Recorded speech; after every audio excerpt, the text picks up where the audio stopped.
genuine followers and ardent fans. How are you and your beloved today?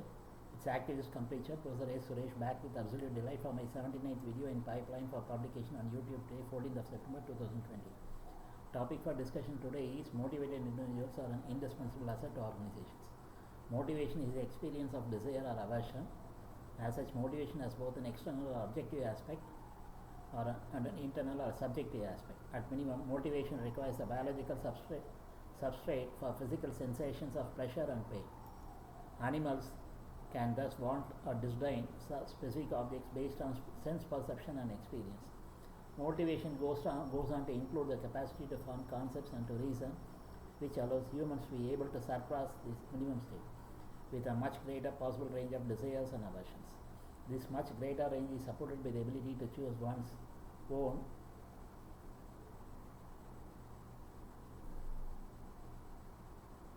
goals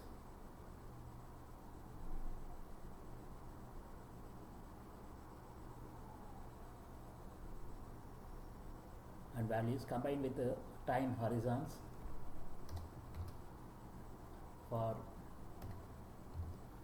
value achievement that can perhaps encompass years, decades or longer, and the ability to re-experience past events.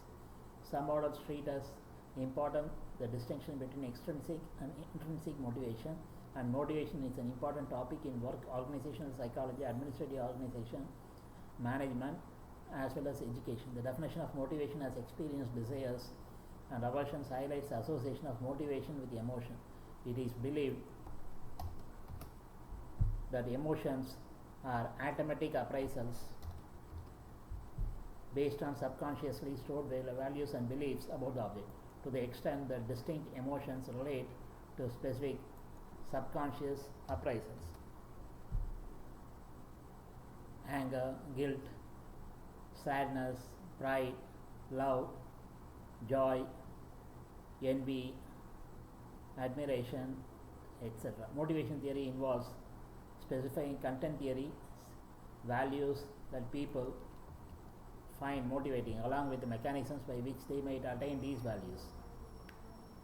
Changing motivation, either one's own or that of others, is another focus of motivation research. Motivation is a desire to perform an action is usually defined as having two parts: directional, such as directed towards a positive stimulus,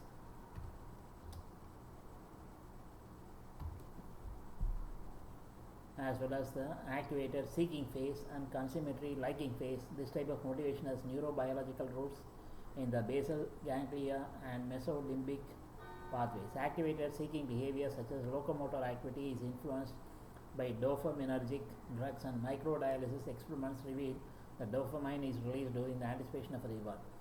The wanting behavior associated with a rewarding stimulus can be increased by micro injections of dopamine and dopaminergic drugs in the dorsostral nucleus accumbens and posterior ventral pallida. Opioid injections in this area produce pleasure. However, outside of these hedonic hotspots, they create an increased desire. Furthermore,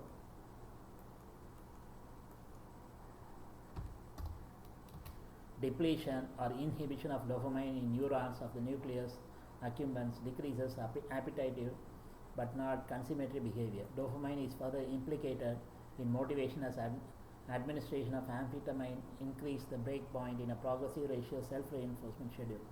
That is, subjects were willing to go to greater lengths to obtain a reward. Motivation can be conceived of as a cycle in which thoughts influence behaviors, drive performance, affects thoughts. The cycle begins again. Each stage of the cycle is composed of many dimensions, including attitudes, beliefs, intentions, effort, and withdrawal, which can all affect the motivation that an individual experiences. Most psychological theories hold that motivation exists purely within the individual, but socio-cultural theories express motivation as an outcome of participation in actions and activities within the cultural context of social groups.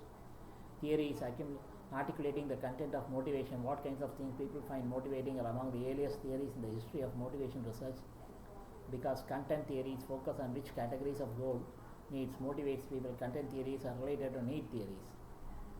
Maslow's hierarchy of needs, represented as a pyramid with the more basic needs at the bottom, content theory of human motivation includes both Abraham Maslow's hierarchy of needs and Helzberg's two-factor theory. These are the two popular theories of motivation.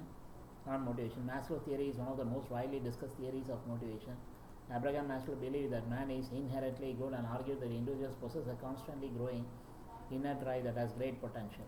The needs hierarchy system is a commonly used system for classifying human motives. Abraham Maslow in 1954 developed the hierarchy of needs consisting of 5 hierarchy classes. According to Maslow, people are motivated by unsatisfied needs. The needs listed from basic, lowest, earliest to most complex, highest, latest are as follows: physiology, hunger, thirst, sleep, etc., safety, security, shelter, health, social, love, friendship, self-esteem, recognition, achievement, self-actualization, achievement of full potential. The basic requirements built upon the first step in pyramid, physiology. If there are deficits at this level, all behavior will be oriented to satisfy this deficit. Essentially, if you have not slept or eaten adequately, you won't be interested in your self-esteem desires. Subsequently, we have the second level, which awakens the need for security. After securing those two levels, the motives shift to the social sphere, the third level. Psychological requirements comprise the fourth level, while the top of the hierarchy consists of a self-realization and self-actualization. Maslow's hierarchy of needs theory can be summarized as follows: human beings have wants and desires which, when unsatisfied, may influence behavior. Differing levels of importance to human life are reflected in a hierarchical structure of needs. Needs at higher levels in the hierarchy are need in abeyance until lower level needs are at least minimally satisfied. Needs at higher levels of the hierarchy are associated with individuality, humanness, and psychological health. Hedonism, as Socrates described it, is a motivation wherein a person will behave in a manner that will maximize pleasure and minimize pain. The only instance in which a person will behave in a manner that results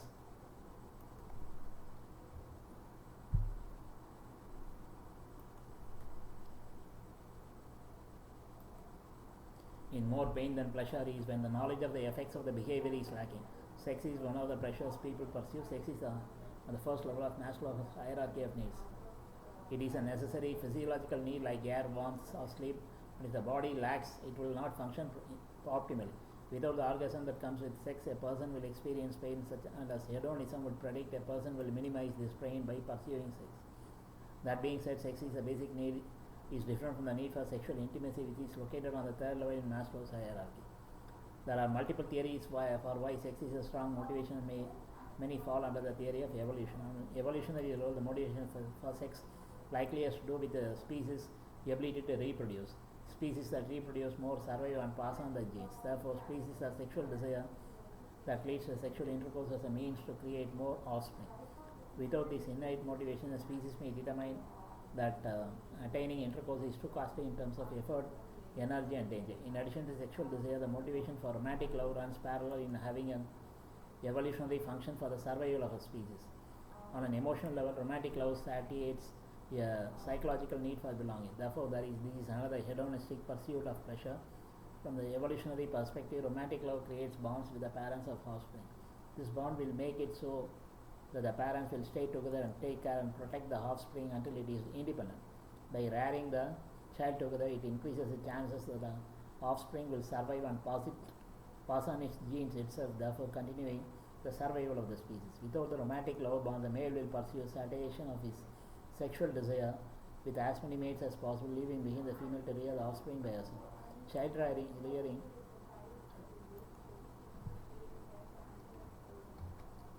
with one parent is more difficult and provides less assurance that the offspring survives than with the two parents. Romantic love therefore solves the commitment problems of parents needing to be together. Individuals that are loyal and faithful to one another will have mutual survival benefits. Additionally, under the umbrella of evolution is Darwin's term sexual selection. This refers to how the female selects the male for reproduction. The male is motivated to attain sex because of all the aforementioned reasons, but how he attains it can vary based on his qualities. For some females, they are motivated by the will to survive mostly and will prefer a mate that can physically defend her or financially provide for her. Some females are more attracted to charm, as it is an indicator of being a good loyal lover that will in turn make for a dependable child rearing partner. Although sex is hedonistic pleasure seeking behavior that concludes that certain factors in the satisfies physical and psychological needs and is instinctively guided by principles of evolution. Frederick Helzberg's two-factor theory concludes that certain factors in the workplace result in job satisfaction, which are called motivators, while others, hygiene factors, if absent, leads to dissatisfaction but are not related to satisfaction. The name hygiene factors is used because, like hygiene, the presence will not improve health, but absence can cause health deterioration. The factors that motivates people can change over their lifetime. Some claim motivating factors satisfiers were achievement, recognition, works itself, responsibility, advancement, and growth. Some hygiene factors, dissatisfiers, were company policy, supervision, working conditions, interpersonal relations, salary, status, job security, and personal life. Helzberg, building on Maslow's hierarchy of needs, posited that needs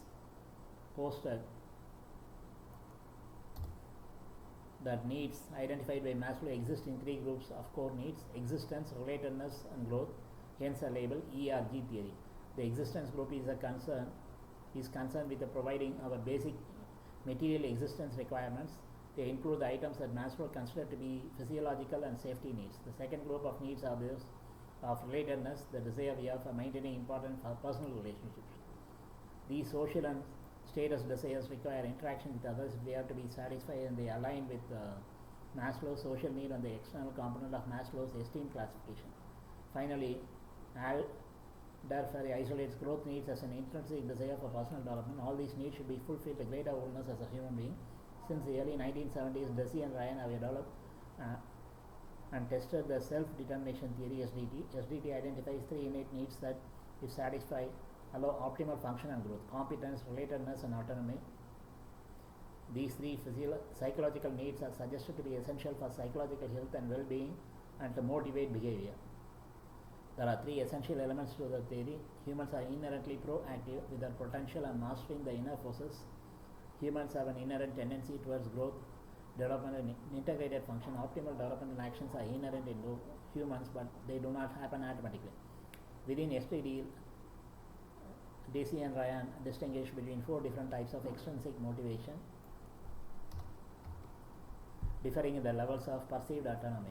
External regulation, this is the least autonomous of the four and is determined by external punishment or reward. Introjected regulation, this form of external motivation arises when the individual has somewhat internalized regulations but does not fully accept them as her own.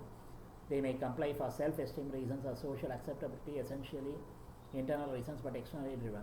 Identified regulation, this more autonomously driven when the individual consciously perceives the actions as valuable. Integrated regulation, this is the most autonomous form of motivation. The action has been internalized and is aligned with the individual's values, beliefs, and is perceived as necessary for their well-being. However, this is still classified as extrinsic motivation as it is still driven by the external process and not by inherent enjoyment for the task itself. Rice proposed that 16 basic desires guide nearly all human behavior. In this model, the basic desires that motivate our actions and define our personalities are acceptance, curiosity, eating, family, honor, idealism, independence, order, physical activity, power, romance, saving, social contact, social status, tranquility, vengeance. The natural system assumes that people have higher order needs, which contrasts with the rational theory that suggests people dislike work and only respond to rewards and punishment. According to McGregor's theory, why human behavior is based on satisfying a hierarchy of needs: physiological, safety, social, ego, and self-fulfillment. Physiological needs are the lowest and most important level. These fundamental requirements include food, rest, shelter, and exercise. After physiological needs are satisfied, employees can focus on safety needs. It is like Maslow's. As such, the natural system of management assumes that close-knit work teams are productive. Accordingly, if an employee's social needs are unmet, then he will act disobediently. There are two types of egoistic needs, the second highest order of needs. The first type refers to one's self-esteem, which encompasses self-confidence, independence, achievement, competence, and knowledge. The second type of needs deals with reputation, status, recognition, and respect from colleagues. Egoistic needs are much more difficult to satisfy. The highest order of needs is for self-fulfillment, including recognition of one's full potential, areas of self-improvement, and the opportunity for creativity. This differs from the rational system, which assumes that people prefer routine and security to creativity. Unlike the rational management system, which assumes that humans do not care about these higher order needs, the natural system is based on these needs as a means for motivation. The author of reductionist motivation model is Sigmund Freud. According to the model, physiological needs raise tension, thereby forcing an individual to seek the outlet by satisfying those needs.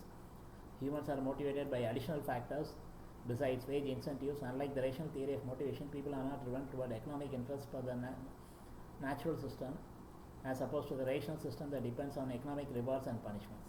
The natural system of management assumes that humans are also motivated by non-economic factors. The natural management system assumes that employees prefer autonomy and responsibility on the job and dislike arbitrary rules and overwhelming supervision.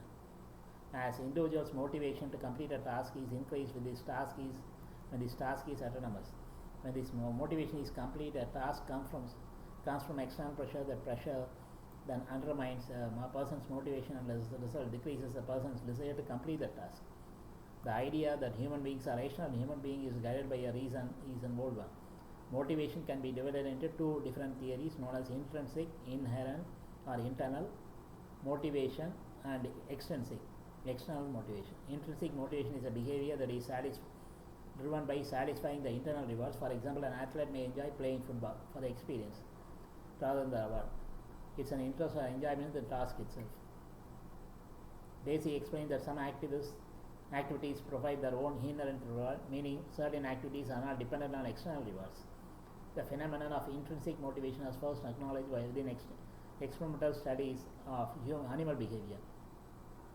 In these studies, it was evident that the organisms would engage in playful and curiosity-driven behaviors in the absence of reward. Intrinsic motivation is a natural motivation tendency and is a critical element in cognitive, social, and physical development. The two necessary elements for intrinsic motivation are self-determination and an increase in perceived competence. In short, the cause of the behavior must be internal, known as internal locus of causality, and the individual who engages in the behavior must perceive that the task increases the competence. According to various researchers, tangible rewards could actually undermine the intrinsic motivation of college students. However, these studies did not just affect college students. The symbolic and material rewards can undermine not just high school students but preschool students as well. Students who are intrinsically motivated are more likely to engage in the task willingly as well as work to improve their skills, which increase their capabilities. Students are likely to be intrinsically motivated if they attribute the educational results to factors under their own control, also known as autonomy or locus of control, believe they have the skills to be effective agents in reaching their desired goals, also known as self-efficacy, beliefs, are interested in mastering a topic, not just in achieving good grades, do not act from pressure but from interest. Intrinsic motivation comes from a desire to achieve or attain a goal. Perceiving challenges and goals comes easier and more enjoyable when one is intrinsically motivated to complete a certain objective, because the individual is more interested in learning rather than achieving the goal. Extrinsic motivation comes from influences outside the individual. In extrinsic motivation, the harder question to answer is where do people get the motivation to carry out and continue to push with the persistence. Usually, extrinsic motivation is used to attain outcomes that a person would not get from intrinsic motivation. Common extrinsic motivations are rewards for showing the desired behavior and the threat of punishment following misbehavior. Competition is an extrinsic motivator because it encourages the performer to win and to beat others, not simply to enjoy the intrinsic rewards of the activity. A cheering crowd and the desire to win a trophy are also extrinsic incentives. The individual plays because he or she enjoys the game. That would be intrinsic motivation. The simplest distinction between extrinsic and intrinsic motivation is the type of reasons or goals that lead to an action. While intrinsic motivation refers to doing something because it is inherently interesting or enjoyable and satisfying, extrinsic motivation refers to doing something because it leads to a separable outcome. Extrinsic motivation thus contrasts with intrinsic motivation, which is doing something which is doing an activity simply for the enjoyment of the activity itself instead of for its instrumental value. Social psychological research has indicated that the extrinsic rewards can lead to over justification and subsequent reduction in intrinsic motivation. The provision of extrinsic rewards may reduce the desirability of an activity. The use of extrinsic constraints such as the threat of punishment against performing an activity has actually been found to increase one's intrinsic interest in that activity. Advantages of extrinsic motivators are that they easily promote motivation to work and to persist to goal completion. Rewards are tangible and beneficial. A disadvantage of extrinsic motivators relative to internal is that the work does not persist long once external rewards are removed. As the task is completed for the reward, quality of work may need to be monitored, and it has been suggested that extrinsic motivators may diminish in value over time. Flow theory refers to desirable subjective state a person experiences when completely involved in some challenging activity that manages the individual skill. Flow theory is a state in which people are so involved in an activity that nothing else seems to matter. The experience is so enjoyable that people will continue to do it even at great cost for the sheer sake of doing it. Flow is part of something called positive psychology, of the psychology of happiness. Positive psychology looks into what makes a person happy. Flow can be considered as achieving happiness or the least positive feelings. Many theories on motivation have a mentalistic perspective. Behaviorists focus only on observable behavior, and theories founded on experimental evidence. The view of behaviorism, motivation is understood as a question about what factors cause, prevent, or withhold various behaviors, while the question of, for instance, conscious motives would be ignored. Where others would speculate about such things as values, drives, or needs that may not be observed directly, behaviorists are interested in the observable variables that affect the type, intensity, frequency, and duration of observable behavior. Incentive theory is a specific theory of motivation derived partly from behaviorist principles of reinforcement, which considers an incentive or motive to do something. The most common incentive would be compensation. Compensation can be tangible or intangible. It helps in motivating the employees in the corporate life, students in academics, and inspires to do more and more to achieve profitability in every field. Studies show that if a person receives a reward immediately, the effect is greater and decreases as delay lengthens. Repetitive action-reward combination can cause the action to become a habit. Incentive theory in psychology treats motivation and behavior of the individual as they are influenced by beliefs such as engaging in activities that are expected to be profitable.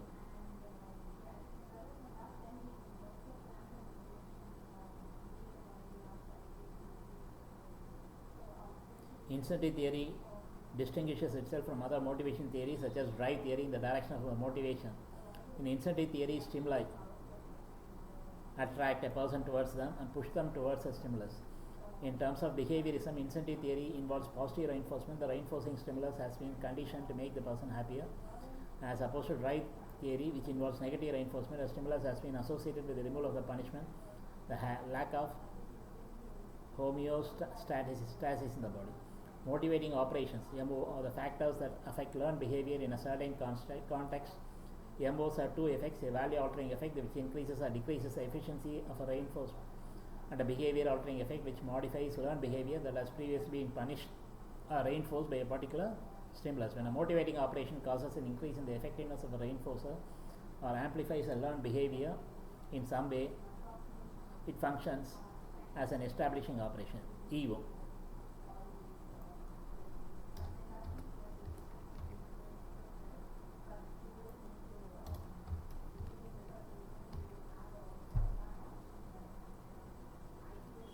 A motivating operation causes a decrease in the effectiveness of a reinforcer or diminishes a learned behavior related to the reinforcer, functions as abolishing operation, EVO.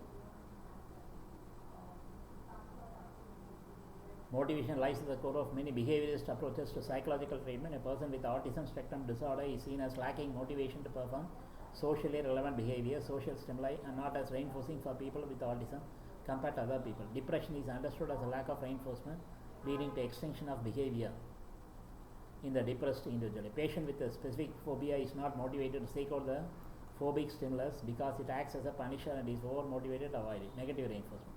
Socio-cultural theory, also known as social motivation, emphasizes impact of activity and actions mediated through social interaction and within social context. Socio-cultural theory represents a shift from traditional theories of motivation, which view the individual's innate drives or mechanistic operant learning as primary determinants of motivation. Critical elements of socio-cultural theory apply to motivation include but are not limited to the role of social interactions and the contributions from culturally based knowledge and practice.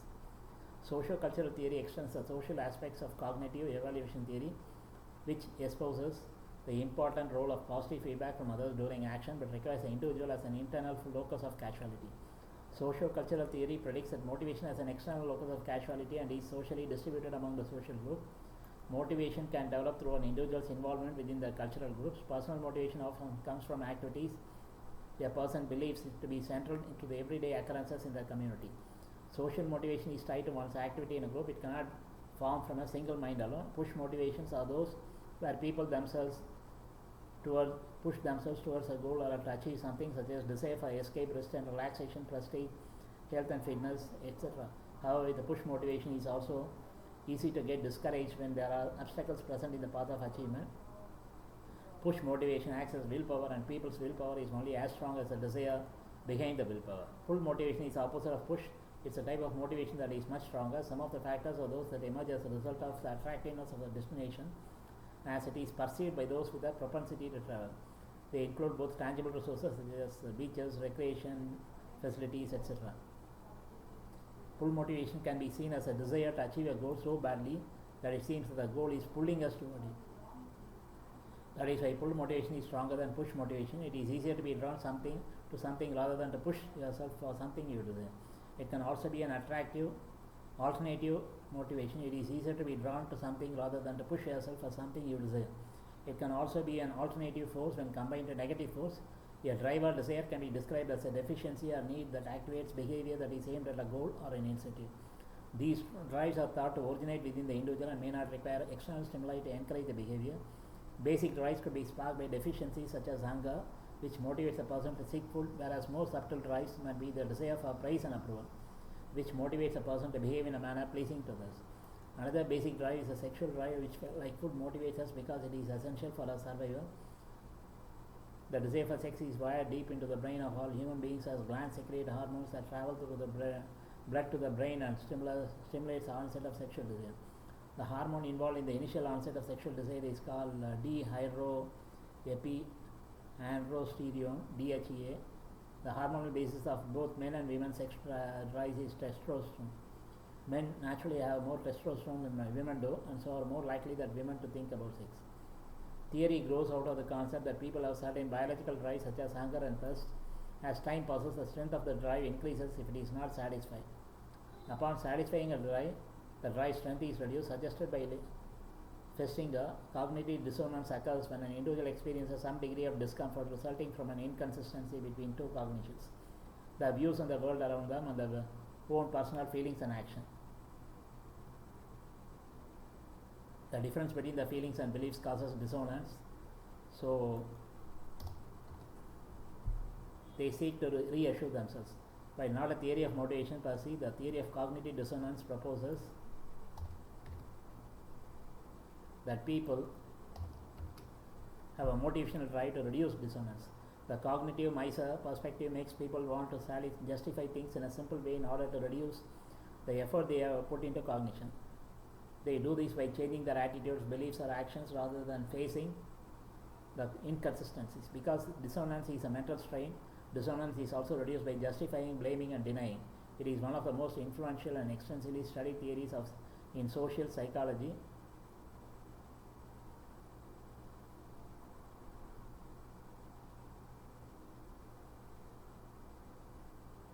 Expectancy or self-efficacy is the probability of success. Value is a reward associated with outcome. Impulsiveness is an individual sensitivity to delay, and delay is a time to realization. Achievement motivation is an integrative perspective based on the premise that performance motivation results from the way broad components of personality are directed towards performance. As a result, it includes a range of dimensions that are relevant to success at work but which are not conventionally regarded as being part of performance motivation.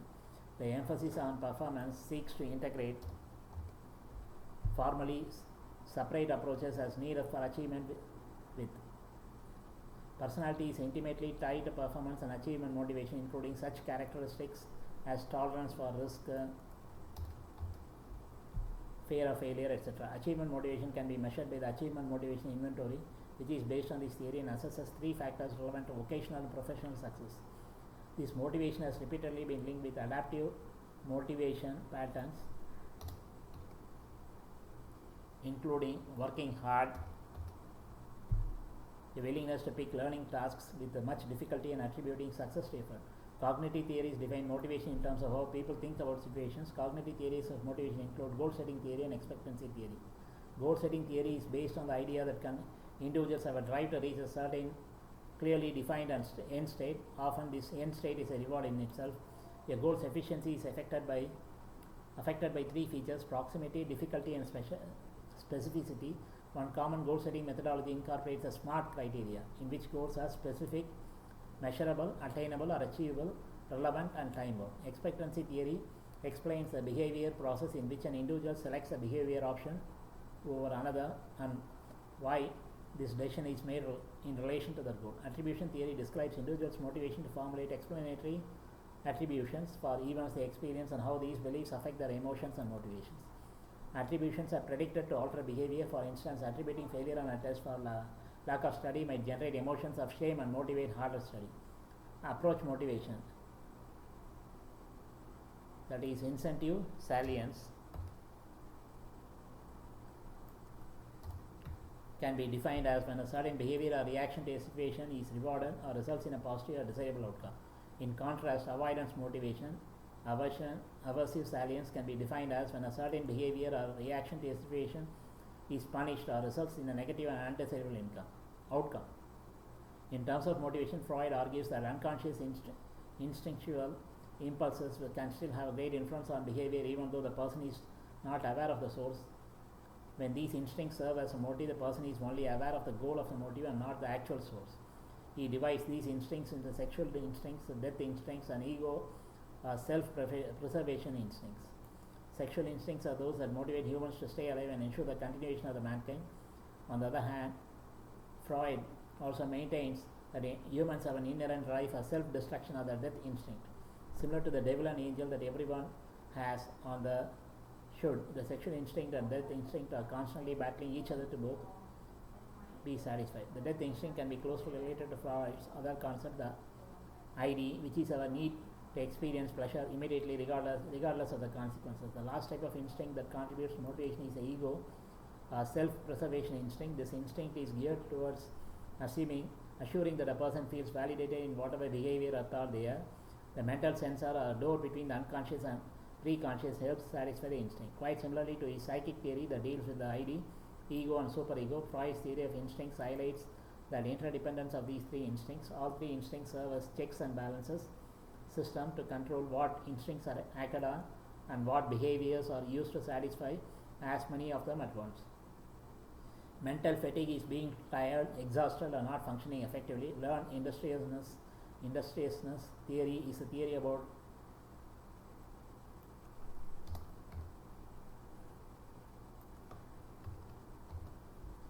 an acquired ability to sustain the physical or mental effort. It can also be described as being persistent despite the building up subjective fatigue. This is the ability to push through to the end for a greater or bigger reward. The more significant or more rewarding the incentive, the more the individual is willing to do to get to the end of the task. Maslow places money at the lowest level of the hierarchy and postulates other needs as better motivators to start. McGregor places money in his theory X category and regards it as a poor motivator. Praise and recognition, theory Y category, are considered stronger motivators than money. Motivated employees always look for better ways to do the job.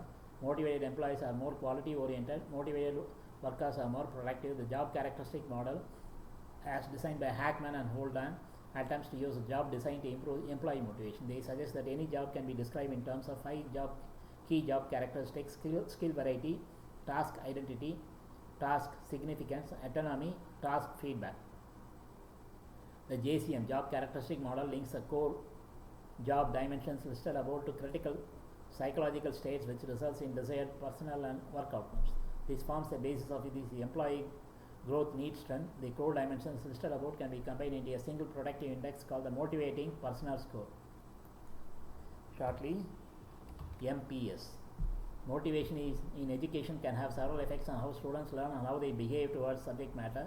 It can direct behavior toward particular goals, lead to increased effort and energy, increase initiation of and persistence in activities, enhance cognitive processing, determine what consequences are reinforcing, leads to improved performance. Motivation has been found to be an important element in the concept of andragogy, which what motivates an adult learner, and in treating autism spectrum disorders as in pivotal response treatment.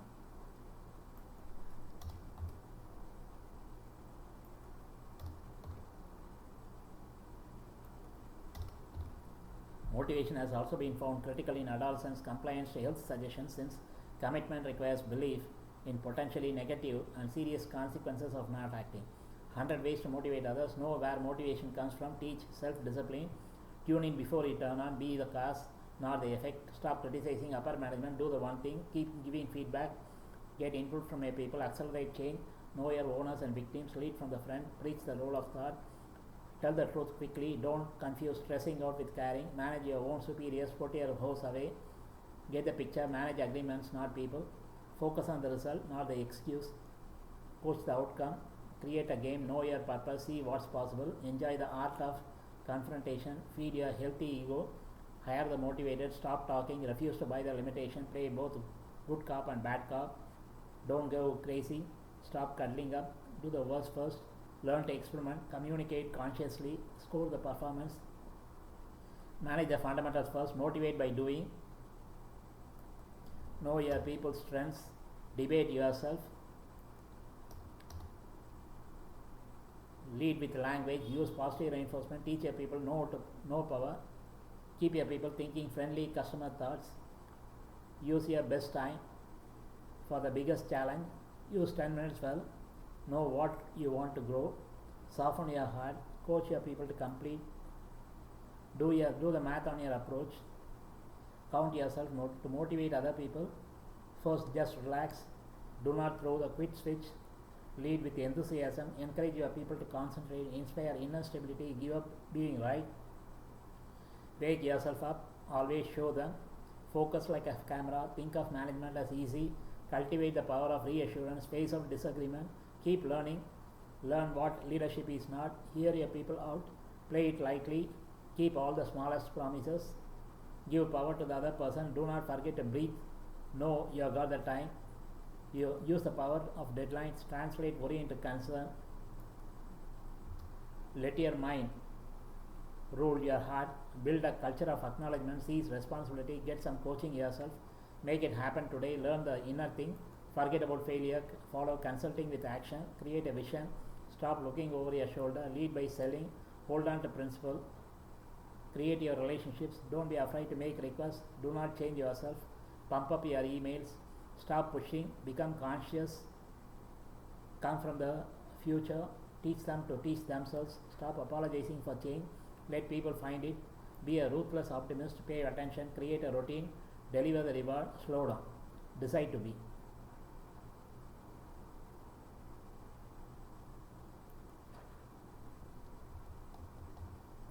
Let them see you change and grow. Diversity at workplace.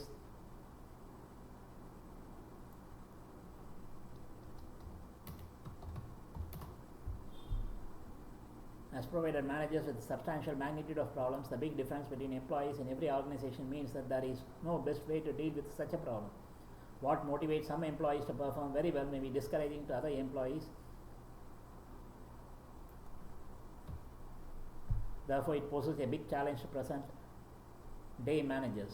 Motivation can be specified as a management process which encourages people to work better for the overall benefit of the organization by providing them motives which are based on their unfulfilled needs. Individuals are intrinsically motivated when they seek enjoyment, interest, satisfaction of curiosity, self-expression, or personal challenge in the work. Individuals are extrinsically motivated when they engage in the work in order to attain some goal is apart from the work itself. An effective performance management action is an important tool for employee motivation for optimal performance. Performance in organizations can be divided into organizational performance and job performance.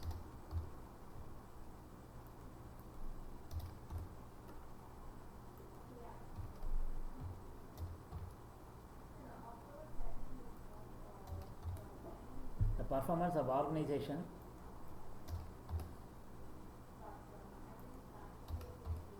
is subjected to the performance of individual employees' job performance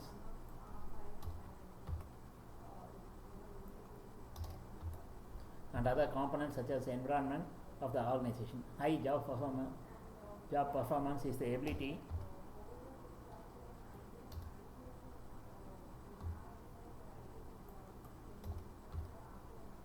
of the employee himself. Employee reward system consists of an organization's incorporated policies, processes, and practices for rewarding its employees in union with their contribution, skills, and competence, and their market value. It emerges within the framework of the organization's reward philosophy, plan, and policies. The reward system of employees has arrangement in the form of process, practices, structures, and procedures which will provide and maintain appropriate types and levels of pay, benefits, and other forms of reward. The reward system comprises of financial rewards, employee benefits, which together contain total compensation. The system also incorporates non-financial rewards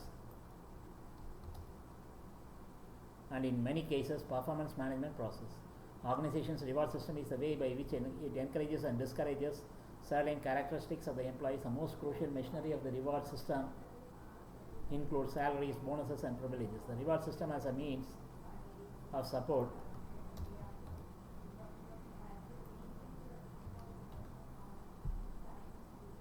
innovation of the employees is a fairly mechanical but still an effective management technique. Once member of organization apprehend that they will be rewarded for such activities, they are most likely to work creatively. The initiative to bring financial and non-financial rewards to people and groups who develop innovative ideas is important for organizations, but it is equally important to avoid punishing creativity when it does not result in extremely successful innovation. The reward system is important because it gives preference to service over self-interest. Managing cultural difference in the workplace is not the sole responsibility of the administration manager, but of each and every individual in the organization. It's a collective effort to yield a successful management of diversity in the workplace. Managers are working with the diverse individuals must first of all educate themselves for the management of diversity. The manager can enhance an organizational attempt to handle diversity by reaching for understanding, empathy, tolerance, and communication. Motivational interviewing